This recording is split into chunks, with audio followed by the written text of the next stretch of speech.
A paz de Cristo para você, meu irmão, a paz de Cristo para você, minha irmã. É o programa Discípulos e Missionários que está começando na nossa TV Canção Nova.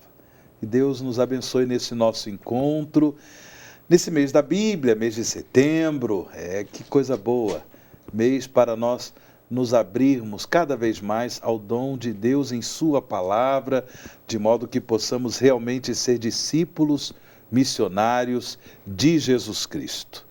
No programa de hoje, nós vamos conversar também sobre a importância da palavra de Deus para que nós nos abramos a essa palavra, o éfata, né? Abre-te, a ordem que nós recebemos da parte de Deus para que, de fato, temos o coração aberto ao dom da palavra de Deus. Para conversar conosco sobre esse tema, tendo presente também a intercessão da bem-aventurada Virgem Maria, nossa Mãe, vamos aqui conversar com Dom Odilo Pedro Scherer, arcebispo metropolitano de São Paulo. Dom Odilo, bem-vindo ao programa Discípulos Missionários, um bom domingo para o senhor. Muito obrigado, bom domingo, e também aos nossos telespectadores, aos internautas que nos acompanham nesse programa. E no Evangelho de hoje, Jesus vai para a região de Tiro e Sidônia, e ali de fato ele se encontra com um surdo que era também gago. E aí Jesus impõe as mãos, põe os dedos nos ouvidos dele e toca na língua dele, tendo cuspido no chão, e diz para aquele homem: éfata, abre-te. É um tema, essa ordem de Jesus é uma questão muito significativa. Inclusive, isso é um rito usado no batismo, não é, Dom Odilo? É um rito opcional no batismo. Opcional, certo. Mas se pode fazer, é significativo. Éfata significa abre-te, né? Abre-te ouvido, porque era surdo, né? Abre-te ouvido e, claro, abrindo o ouvido, solta-se a língua. Surdo e mudo vai junto, geralmente, né? Duas coisas. Primeiro, Jesus vai para a região de Tiro e Sidônia, que já não era mais Terra Santa. Exato. Era Fenícia. E, portanto, região pagã, região Galiléia dos gentios, né? Assim chamada. Exato. Né?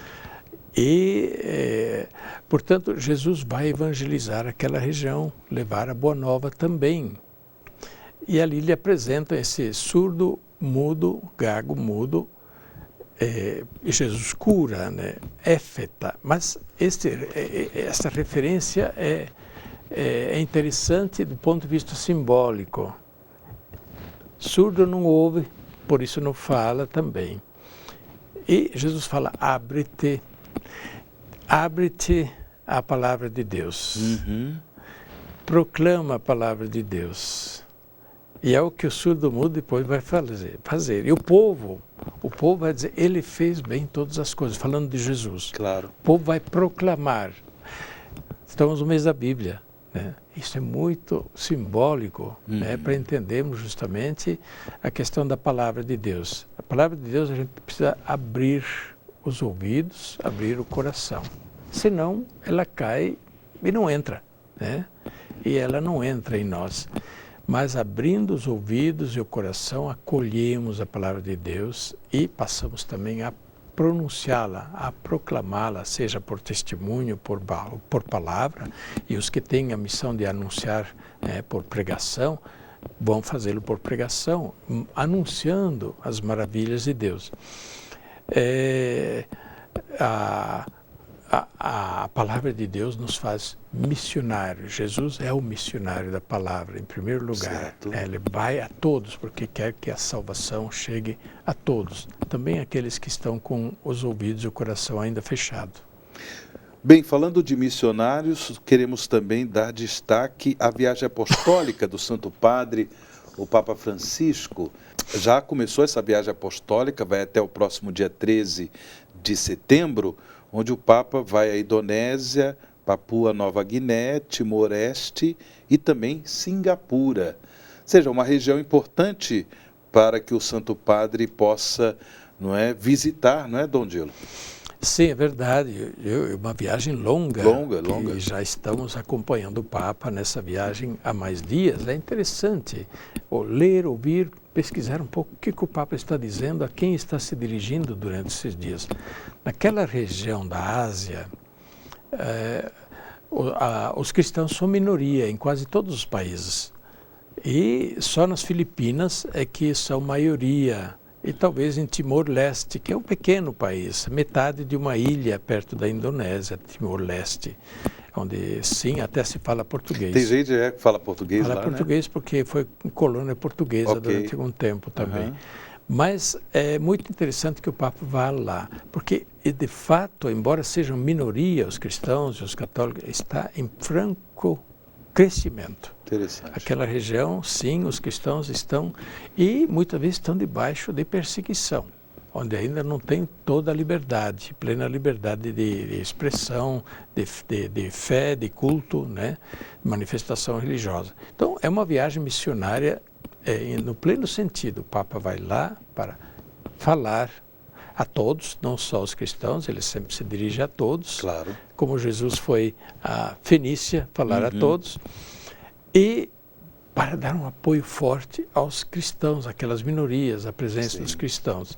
Então, é uma viagem apostólica para confirmar os irmãos na fé. Vamos rezar, né?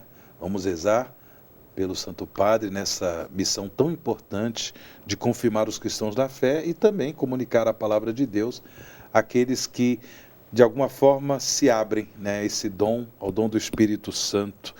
Bem, nós temos a participação, né, de uma irmã, a Deise, que quer fazer uma pergunta para Dom Odilo. Vamos acompanhar a pergunta da Deise?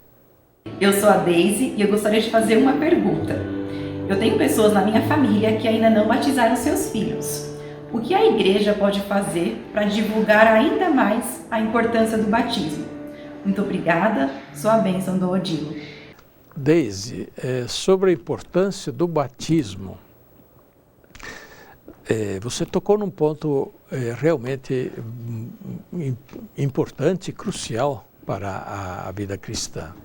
Toda a nossa vida cristã começa com o batismo. E a gente precisa sempre voltar de novo para melhor conhecer e aprofundar a graça do batismo que recebemos. Alguns domingos atrás nós tínhamos uma belíssima oração na liturgia, a oração inicial da coleta, né, no domingo, não a coleta de recolher, a oração da coleta, que é para coletar as intenções, né, do povo que reza, e depois o padre apresenta a Deus esta oração inicial na missa. E dizia esta oração: Deus, que nos dais a grande alegria de sermos vossos filhos, referência ao batismo. Dai-nos também a graça de viver dignamente, conforme essa dignidade, conforme essa vocação. Então, a nossa vida toda é viver a dinâmica do batismo. Você tem razão que a gente precisa falar mais. E os encontros, o curso de preparação ao batismo não deveriam ser coisa pesada, de falar só de obrigações e precisa mais esse documento, e aquele carimbo. Precisamos falar muito mais da alegria do batismo, da grande graça do batismo.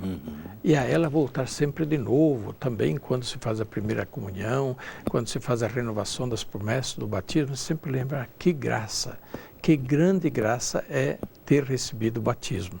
Então, sim, precisamos falar mais. Bem, Dom Odilo, hoje é dia 8 de setembro. Se não fosse domingo, estaríamos celebrando a festa da Natividade de Nossa Senhora. Né? Nossa Senhora também nos dá um belo testemunho de mulher da palavra.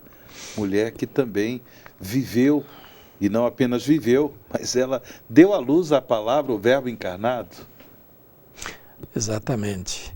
Primeiramente, acolheu a palavra de Deus. Né? Estou aqui, sou servo do Senhor, que se faça em mim segundo a tua palavra. Exato. Segundo a tua palavra, era a palavra de Deus. Né? Segundo, né, e como diz uma bela oração, antes mesmo de gerar né, a palavra de Deus humanamente no seu ventre, ela já o tinha acolhido no seu coração. Exato. Depois, uma passagem do Evangelho que diz, aliás, temos mais de uma em referência a Nossa Senhora. Eu gosto muito dessa passagem, que me parece quando o menino Jesus fica no templo falando com os doutores. Isso. Maria e José procuram e no fim o encontram. E Maria diz: por que tu fizeste isso conosco, meu filho? E Jesus responde: vocês não sabiam que devo estar na casa de meu pai?